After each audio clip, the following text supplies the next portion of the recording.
Welcome into the Action Network podcast presented by FanDuel. This is your NFL Week 9 Best Bets episode. I'm your host, Brendan Glasheen, joined by three Action Network experts. I'll intro them momentarily. They're going to be going through their three favorite bets for the upcoming Week 9 Sunday, Monday slate. As a reminder, you can find all of the picks from the show as well as the Sunday six-pack with Raybon and Stuckey all logged on this account. Action Network NFL picks. We had a marvelous, dandy week 8-4, the record, plus 10.68 units. Thank you, Mr. Brandon Anderson. The plus 750 Niners, Rams first half, Niners full time. Amazing. So for the season, we are 40-30-2. That is the record.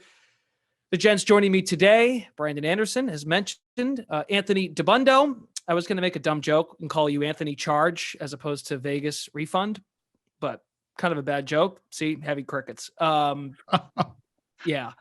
Anyway, Anthony, thanks for being here.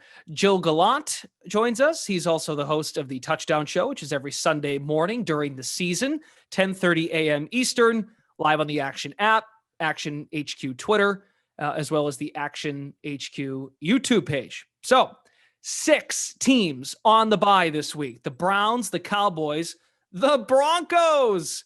Yes. Giants, Steelers, Niners. It feels repetitive, folks, but I think we got to keep hitting on the trendy stuff that's been happening in the NFL at the midway point. Underdogs are still rolling, hitting at a 57% clip, 70, 52-1 against the spread. We have favorites of 7 points or more. 7 games under 500 against the spread at 10-17. We have 3 of those this weekend. KC minus 12.5 against the Titans. The Bills are laying 11.5 against the Jets on the road. And the Bengals, who just came off an ugly loss on Monday night, they are laying 7.5 against the Panthers. It's the least profitable start for touchdown favorites since 2004.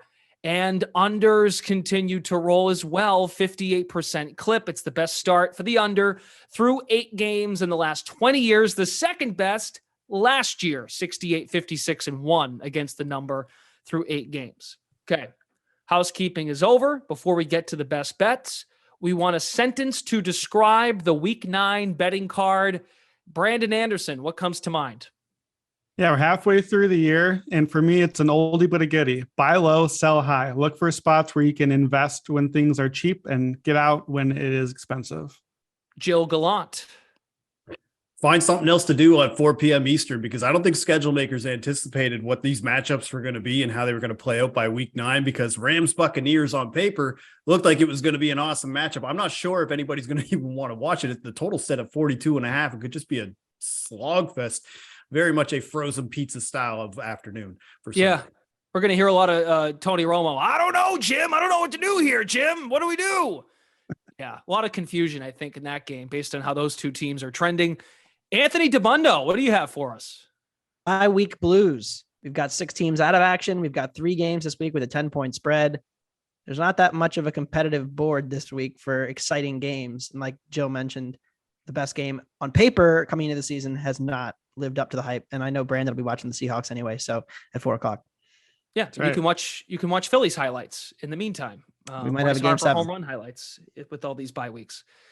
Okay. Let's get to our first best bet of the day. It will come from Brandon Anderson. As a reminder, these guys have not consulted each other before making these picks and logging them in our Google Doc. So we might have overlap. We might have contradictions. We welcome all of it. Every man for himself. Brandon, start us off. I think you're taking us somewhere really tropical and beautiful. Somewhere we all know and love, Seattle Island. We are back. Seahawks +2 in Arizona. You think you traveled to Arizona for the winter, but let's just stay at Seattle Island the whole time. Look, let's do this again. We've been on Seattle Island for a few weeks now, and it's going well. Seattle has 3 straight double-digit wins. They beat the Giants. That's a playoff team. They beat the Chargers. That's a playoff team. And they beat these Cardinals, the team that they're playing 3 weeks ago, 19-9. 6 of those points weren't even scored by the offense. Arizona scored a field goal on the opening drive, and then not again the whole rest of the game. 6 turnovers, 6 sacks. It was ugly. And now we're still making Arizona the favorite again. I appreciate it. Books, thank you for the line. Seattle is good. How many times do we have to say it? Seattle is good. They are, over the last 5 weeks, top 6 in offense and defense by DVOA. The last 3 weeks, they are the number 1 defense. That's including against Arizona. So I think the defense may have actually caught up to the offense here. And same as we said before, Arizona struggles on early downs and kind of moving the chains. They rely on Kyler Murray, do some stuff for us. Seattle is the opposite. Seattle moves the ball well and number 3 defense on first downs. So Arizona is going to be in a rough spot all game. Seattle has shown they're going to keep things moving, and Arizona bottom 5 against explosive passing plays. And like we've been saying, you want Geno Smith right now, not Kyler Murray. Geno is the guy with all the good metrics. So what changed since last time? Well, it is 3 weeks. What's different? Well, 2 things. Number 1, DeAndre Hopkins is back. That's good. It's helpful. It's not enough for an offense that couldn't score literally after the opening drive. It's not enough to totally sway me to Arizona should win this game. And second, it is in Arizona, but Seattle has won, Arizona's only won 1 of the last 9 at home in the rivalry. They're 2-6-1 ATS in that span. So, and of course, can't talk about Arizona without some Cliff Kingsbury stats. You guys know the drill. Kingsbury as a favorite, 9-15 ATS, 38%, 1-4 again in the division. Pete Carroll, 62% cover rate as an underdog, 18-10 ATS in the division. Geno Smith, good record in the division ATS. One more time, Seattle Island. Look, next week, Seattle Island moves to Germany. So we might have to take this thing abroad. We're going to Munich maybe, but one more time here in the States as an underdog. I honestly can't believe we're still getting this an underdog. Take it at +2, take it any plus number. Give me Seattle. Road dogs this season are also 42-30 overall against the spread. It's been a good year for the road dog. We're at a point now, you have the staples, that was easy button. Brandon's going to have to make a button or some sort of sounder about the Seattle Seahawks because it is very repetitive, but he does such a magical job differentiating his delivery. I was trying to come up with like what sound does Seahawks make? I was going to do like a caw or something, but I don't know what bird sound I need here, and I'm not sure. It's the mine is that what it is? Like the Nemo guys? I think that's what it is. We'll work on that. I workshop. Seahawks are also 1 win away from going over their win total, which was set at 5.5 before the season. That's pretty amazing what Pete has done in Seattle. Okay, Joe Gallant, your first best bet, please. Sure. So if you listen to our recap pod, you probably know where this first pick is going because I let loose a tirade on the Jaguars that I had to kind of just take a walk after the podcast where I just had to simmer down. So I'm going to take the Raiders -1.5 versus the Jaguars, try to keep it a little more G-rated this time. And because this pick is mainly a fade of the Jags, they have scored 20 points in 3 of their last 4 games, less than 20 points rather. And Trevor Lawrence, he just continues to make bad throws and decisions in crucial moments. Like during this Jags 5-game losing streak, the defense has kind of been regressing as well. 6 rushing touchdowns allowed, 135 rush yards per game, 9 touchdowns to wide receivers already this season. That's 29th in the NFL. I'm expecting a huge bounce back from Devontae Adams, who's held to just 1 catch last week. Now, if this spread was maybe 4.5, maybe you could talk me into the Jags covering here, but I just no longer trust Doug Peterson or Trevor Lawrence to make quality decisions when the game is on the line. I mean, they let an inept Broncos offense who couldn't do anything in London walk the field on them and score a game-winning touchdown. And also, a little highlight here, Brandon, you wrote about previewing week 9 on actionnetwork.com. You highlighted teams returning from London and their opponent team totals and how they just kind of put a number on that defense. The Raiders team total set at 23.5, but opponent team totals are 7-2 to the over in those post-London games. And all 9 opponents have been tied or led in the fourth quarter in those instances. So I think the Raiders are pretty much just going to roll here. Now, from a touchdown perspective, I would say I do like the idea of a Zay Jones revenge game touchdown if you can get it over +200 odds for the Jags. Jacksonville just 3-13 against the spread in their last 16 games. We talked about this, and you're right, Jill. Brandon's been on this. The no rest after London, that is a choice. That is a choice these teams made before the season. You could have opted to go into a bye. That is not the case for Jacksonville. So even though the Raiders have to travel cross country, for this game. There's still a lot of travel going on the Jacksonville side. They're second home, which is London. Anthony DeBundo, welcome to the pod. First best bet, please. I'm going with the Detroit Lions plus 3.5 at home against the Green Bay Packers. If you pull up the chart for defenses in the National Football League on rbsdm.com, everybody's relatively squunched in the middle. You have a few outliers, Denver, Philadelphia, Dallas on the good end. And then you have on the one end, there is one extreme outlier, and it is the Detroit Lions. They have been incredibly bad defensively. We watched it last week at home against the Miami Dolphins. They had no answers for all of the explosive receiving options that the Dolphins have, and Tua was able to just sit back there and pick this team apart. I don't think they're going to have the same problems against this Green Bay offense. Jared Goff, historically much better indoors, much better at home. Statistically, PFF grade 10 points better when he's not under pressure. Green Bay's pressure rate about league average. The thing that's going to be important here for the Detroit offense is that the Green Bay defense is the worst in the league on standard downs. They are 32nd, even worse than the Lions in success rate, which means that Detroit will be able to run the ball. They'll be able to stay ahead of the chains. They're not going to force Goff into being a hero on obvious passing down situations particularly often. And I know that the Lions have disappointed everybody this season, but Green Bay's offense has not been consistent enough to get margin here. One metric I like to look at, offensive series success rate. How often does your offense convert a series of first down into another first down to continue the drive? It's pretty predictive generally. Lions in the top 10, Green Bay just slightly below league average. So I'm getting the better offense, catching 3.5 points at home. And the Lions defense, as bad as it's been, we've had conversations about other defenses in this league, whether it's Atlanta when they were getting embarrassed at various points of the season, or even Seattle. Defense tends to regress toward the mean in the long run. They cannot stay this bad forever. And so I'm banking on a bit of a dead cat bounce from the Lions defense, getting up at home in a divisional game against Rodgers, who, let's face it, has taken a step back this season. I don't think it's just the weapons. I think the whole offense is taking a step back, and he's making more mistakes than he did in years past. Do you know the name of the new secondaries coach in Detroit? Off the top of my head, I don't. I don't either. I don't think it matters. That was my point. It doesn't matter. It No. does. I mean, defenses go through these periods where they're really bad sometimes, and like the personnel's not good. Jeff Okudah's, I think, really good. I mean, he got exposed a little bit last week, but a lot of that had to do with the fact that there's just too many options in Miami to try to cover them all. I think it was more encouraging to me. One, Okudah played pretty well in the Dallas game, and he is seeming to be improving, could help take away what is already a pretty mediocre receiving core for the Packers. The biggest surprise for me is Lions haven't been able to pass protect or run the ball as well as I thought they would coming into the season. But against this Green Bay front, this could be the game where they get right offensively. 5 straight losses for the Lions straight up. They've lost 4 straight against the spread for the first time since 2017. They are 5-19 straight up in their last 24 games at home. But the Packers have lost 4 straight as well. So something's got to give at Ford Field this weekend. Let's go back to Brandon Anderson for his second pick. Well, something does got to give, and I hate to do it, but I got to just come right back at DeBundo. His debut pick, he's already 0 for 1, guys, because the Green Bay Packers minus 3.5 at the Lions is my second pick.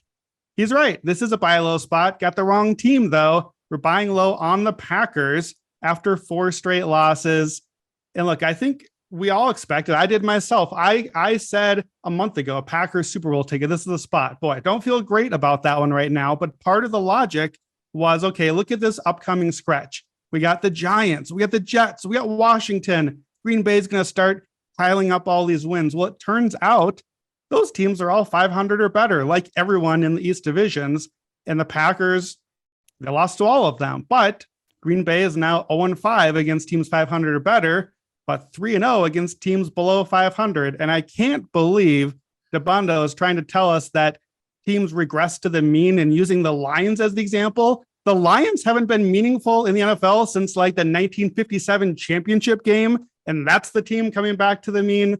This team is terrible. They're worst in defense. They're worst against the pass. They're 30th against the run, which is apparently a compliment for the Lions defense. The Packers defense, not good, not a lot better. But the difference to me is the offense. And I like Aaron Rodgers better than Jared Goff. I'm just going to put that out there. I'll take Rodgers rather than Goff, even regressed Rodgers this season. And Packers defense, pass defense, has been pretty good. Number 6 in DVOA, pass offense and rush offense, both top 10 in DVOA. I think we're underestimating a little bit the Packers offense just because the schedule has been difficult. The defense they faced have been pretty good. So I like the Packers here. And I think too, the key thing is the number, because this is a spot I would have expected to probably have to be on the Lions here, but I would have thought the line was going to be something like Packers -6. And it's like, oh man, Detroit, they're pretty good at home. They can score a lot. The back door will be open. I feel much better down at -3.5, maybe -3 if it inches back a little bit. And then all the Rodgers trends. Division favorite, 64% cover rate. One score favorite, 64%. One score favorite against Detroit, 8-3 against the spread. And then after a loss under LaFleur, 11-2 ATS. And I know this year, none of the trends matter anymore, right? Well, Where still legacy 2-2 trends go this to year. die. Yes. What's that? It's the year where legacy trends go to die. It has been a rough year for Rodgers, legacy Tomlin. trends. Yeah, Russell Wilson. Yeah, the legacy trends have not been great this year, but these trends, they've been much worse for guys like Brady and Russell Wilson. For Rodgers, they're still kind of around 500 on these. And if that's the downswing, I still feel pretty good about them. The key thing for me is this. Do I think the Packers are a Super Bowl team? I do not. Do I think the Packers are good? I do not. All I have to know for this game is, are they better than the Lions? And I do believe they're better than the Lions. I will take the -3.5 on the road. I will say I took Detroit +4 at home against Miami last week. And I think that Miami is clearly better than Green Bay at this point. So I would be a coward if I didn't go back on the train and bet the Lions in this spot. So I'm happy to ride with the Lions, and maybe Dan Campbell will cook up a backdoor for me if it's not looking great and we'll lose by 3. Do you just want pain? That's what it sounds like. Yeah, I don't know. I mean, I think, the Green Bay defense has also been bolstered up. I mean, let's consider the last 4 quarterbacks they've played, right? I mean, they played Bailey Zappi. Yes, he's great, but no, he's not. And then they played Zach Wilson, Danny Dimes, Taylor Heineke. Okay, yes, they played Josh Allen, but they played Justin Fields. They haven't played a good number of quarterbacks. Not saying that Jared Goff is some world beater, but this Detroit offense has been very good. So I'm in the Lions again. Not saying Jared Goff is a world beater, but are saying that I'd take Jared Goff's offense over Aaron Rodgers. Just clarifying. It's not beating worlds, just beating Aaron Rodgers. We'll see how it goes. Well, look, Brandon is fading the public. According to the Action app right now, Detroit getting 75% of the money, 55% of the bets. And the staggering thing about this Green Bay team, -450 going into the year to win the division. And now they're at +180 to win the NFC North. Let's move it along to Jill Gallant, who has a pick as well in the NFC North. Yeah, so we're going to be looking at the Vikings Commanders game, and I haven't had a huge luck with totals so far, but I still look at this total. I think it's a couple points low. We're going to take the over 43.5 for Vikings Commanders. And Brandon, again, I'm not trying to demerit the Vikings for their 6-1 record. I know we can harp about how hollow it may feel, but I don't know if we can really deny how well the Vikings offense has played this season. I'm very impressed still with that offense. Even if Kirk Cousins is yet to throw for 300 yards, the Vikings are still putting up just under 25 points per game. And the average combined score in Vikings games, specifically from week 3 onward during this win streak, is 51.2. Now the Commanders, they've given up 14 passing touchdowns already this season. That is kind of the weakness in their defense. And I think we can bank on Minnesota to at least do their part in this total. And I think we could see a big Jefferson game. He hasn't caught a touchdown since week 1. The big reason why I like the over, though, is because of the Vikings defense, which is bottom 5 in passing yards allowed per game. A guy like Taylor Heineke can get off on this kind of defense to be able to throw it to the Curtis Samuels and the Terry McLaurins of the world. And if the Vikings get up early, I think they're susceptible to some garbage time points scored by the Commanders, especially the way that it just happened last week against the Cardinals. So like I was saying, I think this total is about 1.5 points short. I think it should be around 45.5. If it was over 45.5, I might not play it, but I feel like at 43.5, nice little sweet spot, and we can get the over 44. And who is that touchdown against? That suspect Green Bay Packers defense, right, DeBundo? Damn right. That's a cheap shot. Back to Anthony, back to you. What's your second best bet?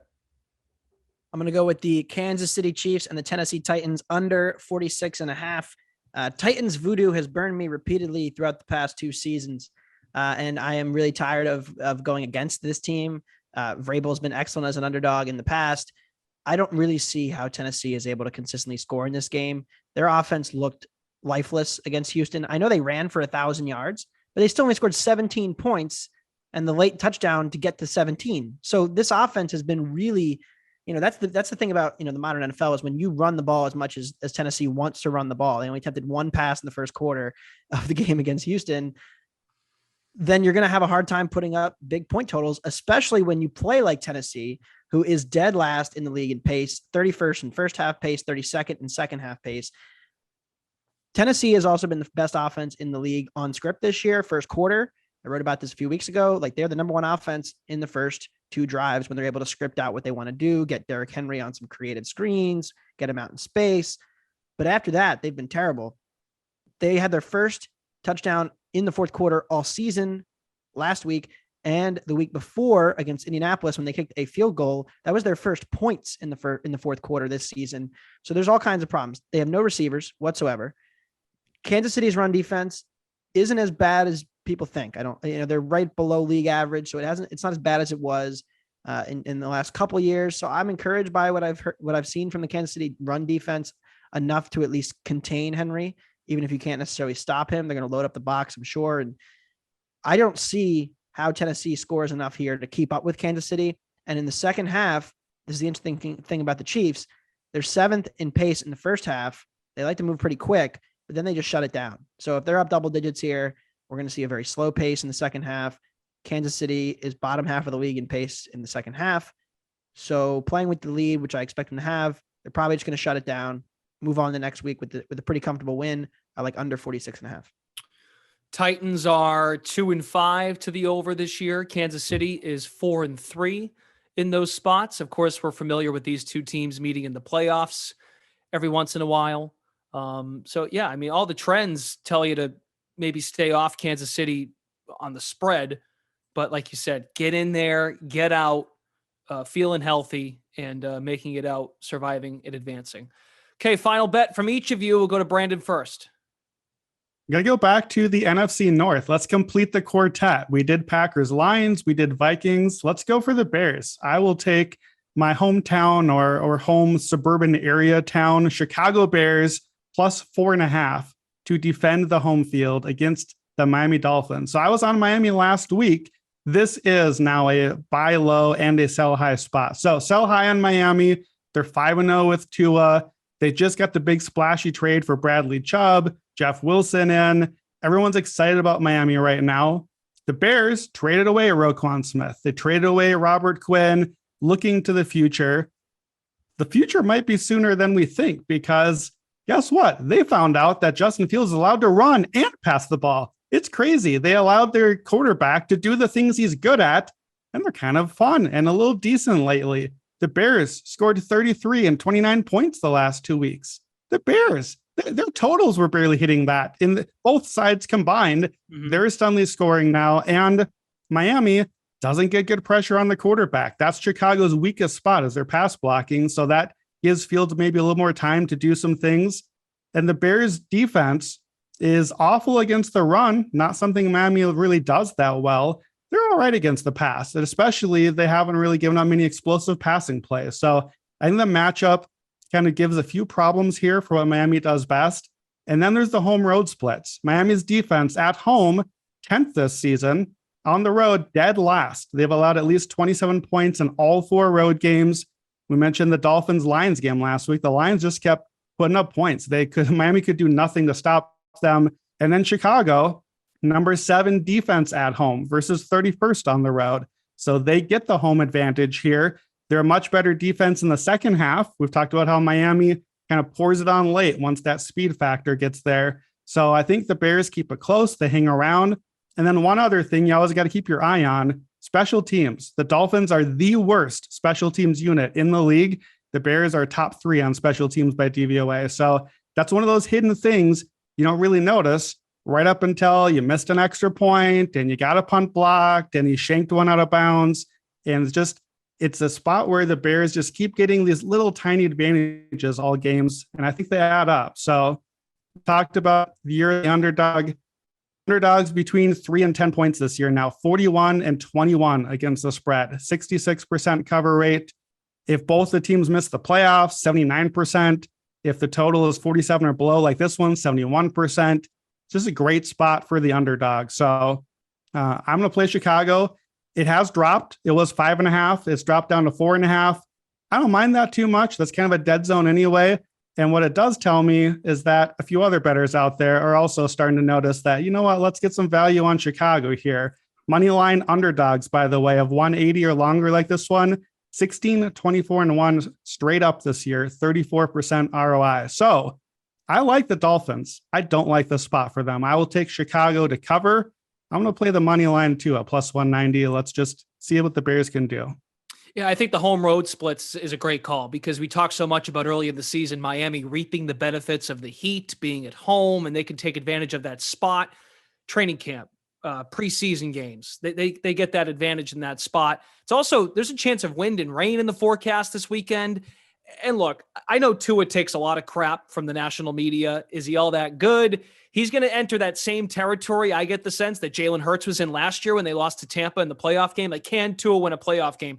Tua's already talking about the Super Bowl, and that's cool. Like, I think confidence is a big thing, but pump the brakes a little bit. You're 5-3 through 8 weeks. You're not Buffalo right now. You're not Kansas City. So felt a little premature. They're talking, and just to read the quote, I think through OTAs and through training camp, we could see the potential that we had a team offensively and defensively that we're not afraid to talk about Super Bowls here. I mean, good for you feeling that way, but maybe a look ahead spot. I do think that after the trade, they're feeling good about themselves, as they should, but they could still very well win the game, but the Bears have been competitive. That's for sure. Let's go to Jill. Last best bet. That's right. Yeah. And we took Patriots minus 2.5 against the Jets last week. With similar thinking, and we're going right back to the well. We're taking Patriots minus 4.5 versus the Colts. The Colts, again, not trying to bully you, Anthony. It's the first time back on the show. I don't really want to just start harping on why this team isn't good. But at the same time, since the Jonathan Taylor injury in week 4, man, like this offense has just sunk to another level. Like outside of that miraculous comeback versus the Jags, they've averaged a robust 12.3 points per game. They really can't move the ball. In that same 4-game stretch, they've only averaged 16 first downs per game. To put that in perspective, like the league average is 20.3. If that was a full season average, they'd be 31st in the NFL. Now you're essentially putting a rookie quarterback in Sam Ehlinger, not Ellinger, as I've been corrected, on the road in Foxborough. That sounds like a recipe for disaster, and especially because, yes, this is his second year in the league, but I'm viewing him as a rookie quarterback because this is his second official start. Bill Belichick is 10-4 against the spread at home when facing rookie quarterbacks in this spot. Now the Colts, they were already one of the most sacked teams in the league and allowing pressure. Now the Patriots, what do? They're top 5 in sacks and they're top 5 in interceptions as well. The Colts as well, they don't really have as many check down options anymore, especially Jonathan Taylor, who was held out of practice again on Thursday. Nyheim Hines is now in Buffalo. I think Sam Ehlinger is going to look shell-shocked. I think the big if Mac Jones doesn't turn the ball over, I don't really see how the Colts keep this game within a touchdown. That is a big if, though. Now, I wanted to cite a couple of trends from our own Evan Abrams in his weekly NFL primer on actionnetwork.com. Like in the last 20 years after facing the Jets, the Patriots and Bill Belichick are 28-9 straight up and 24-12-2 against the spread since 2016. So over the last 6 years, 10-1 straight up, 9-2 against the spread. And the total is kind of moving right now, but when the total is at 40 or lower, Belichick is 31-10-1 against the spread, a 76% cover rate over the last 20 years. So I just think there's too many factors playing against the Colts in this matchup. I'm going to take the Patriots as long as they're right at this line here at 4.5. Just a narrative too. Belichick won't let this group get complacent after what happened in that Bears game Monday night, coming off a nice win against a piss poor team like the Lions. We've talked about the Lions quite a bit. Then you lay an egg against Chicago on Monday night. It feels like it'll be buttoned up. That's for sure. But yeah, Mac Jones, take care of the ball and just kick field goals in this game. Like the Patriots, Nick Folk is a freaking weapon. He might be their best player. All right, DeBundo, take us home. Yeah, I see the case for the Patriots defense shutting down the Colts, but I actually think the Colts defense is going to have a lot of success in this game as well. So I'm on the under 40.5. It opened 42 and it's come down a little bit. Colts, DeForest Buckner had, I thought, his best game of the season last week after going back and rewatching it. He looks as healthy as he's looked all season. And the combination of him and Grover Stewart makes the Colts a really difficult team to run on. And we've seen that their defensive line is finally healthy. They are top 7 in both rushing success rate allowed and rushing DVOA. So I don't think the Patriots are going to be able to run the ball in this game. And I really don't I think Mac Jones is actually much closer of a quarterback to what we've seen this year than what we did last season. The regression seems real for him. They're not able to push the ball down the field. He's 25th in EPA per play. It's a big concern. Jonathan Taylor, and the line is suggesting he may play now. It has come a little bit up in the total. It jumped up from back up to 40.5. Mm-hmm. I don't really think it matters whether he plays or not, because the Colts offensive line, probably of all the units in all of football, the most shocking to me is how unable the Colts have been to run the football this year, because I expected as a fan and as a bettor to be able to bank on the running game being at least complacent or competent, but it has not been. They are bottom 8 in success rate. So there's just a big red flag here, because you can run on New England, but I don't think the Colts are going to be able to run on anybody, any NFL team, maybe not even the Lions. So it's hard to picture how the Colts are able to move the ball here. And you talked about Belichick against rookies. That trend, you can just see how it plays out, right? They get pressure, they force mistakes, they give him looks that he's never seen before. I love that Ellinger met with Stephon Gilmore before the game this week and said, "Tell me everything you know about Bill Belichick's defense." But I think there's a good chance he's going to be seeing ghosts by the end of this game. He actually had a good second half. Like, I thought Ellinger actually showed some signs of life on the rewatch when I went back and watched it, but I'm still not a believer in him, not a believer in this offense. And I think this is going to be a drag it out type low scoring game. Yeah, I'll chime in. I kind of want to jump in with both of you guys on this one. I like Patriots first half here for a lot of the same reasons you both just said. I like the Colts are not a good first half team. DeBundo, you've written about that before. They're last offensively. The defense is worse in the first half as well. Patriots defense is second in the first half. And yeah, that's that Ellinger thing. Ellinger, of course, I'm the one that messes it up. So Ellinger on the road, first start on the road here. And I think first half, maybe like you said, DeBundo, he did settle in toward the end of the game, but you get the first half, you get it before he has a chance to kind of adjust and catch his breath a little bit. I think Belichick comes out with some surprises, oh, Stephon Gilmore, you told him everything, huh? Well, I got a couple other tricks up my sleeve. So I think I like the first half plus that way too. Even with the line falling, Jill, you get under the key number if you play just the first half and have to worry about the backdoor and that sort of thing. So I'm with you guys. I think it's going to be a low scoring game. I think I'd rather just take the first half and then get out of there. And no worries, Brandon. That's why we give you the last name Smith on Seahawks Island, to keep it simple for you, for Geno purposes. Colts are 0-8 against the first half spread this season. They have lost 10 straight first half spreads dating back to last year. Some other notes It's so bizarre. What's that? It's bizarre. They went from a good team on the script. I mean, they scored like every drive the last 2 years under Phil Rivers and Carson Wentz. Yep. They were scoring on the first drive. This year, nothing. And it's strange. And they did just fire their offensive coordinator. Frank Reich's taking over the play calling again and running the offense. I don't really think it matters. I think it really comes down to, one, they need to fire the offensive line coach, but I think it really comes down to the regression up front and them not being able to fade it. Like, they can't overcome that. So I think both D lines are going to feast. And the Colts 7-1 to the under this year, 4-0 to the under on the road. So we, and by the way, last note, Jonathan Taylor not present at practice Thursday. So that is something to monitor for potential line movement. I would imagine if he's playing, Jill, quickly to go back to your total pick, Anthony had the total pick. Mm-hmm. Would you suggest, if we get word on Taylor, could that number rise?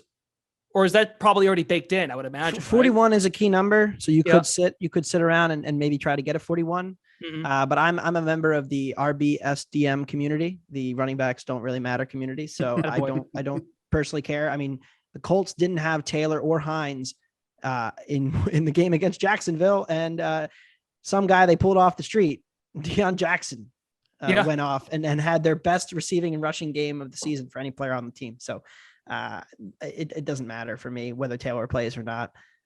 Obviously, he's a good running back. He's talented, but he has not looked the same this year. And he's clearly not going to be 100%. He was banged up the last couple games that he's played and has not been nearly as effective. I know there's a lot of fantasy owners that are blame that on me as a Colts fan. So for his underperformance. Before we wrap up, get the picks recapped, and also wrap up the show, we are going to look ahead quickly to week number 10 to see if we like any numbers now before any adjustments following Sunday's action. Brandon Anderson, look ahead line for week 10. What do you have?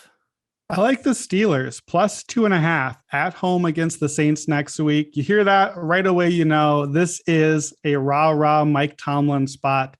So Steelers, they don't play this weekend. The Steelers finally get a week off. They needed it. Kenny Pickett gets a chance to gel with the offense, kind of figure things out. He got thrown into the fire mid-game when they just said they weren't going to play him, and then has had a really tough time schedule-wise. He's had 4 starts for them. Came on the road against Buffalo, Philly, and Miami. 3 really good teams. So his defense has been getting lit up, and the week off should help the defense too. That secondary gets a little time to heal. TJ Watt starting to practice. He might be back for this one. You get the defensive player of the year back. That certainly is good news, especially against a shaky offensive line. And against whoever it is, the Saints decide to put at quarterback for this one. So I think it's a good spot to grab the Steelers. Saints perception right at this moment, pretty high. They just beat the Raiders 24-0.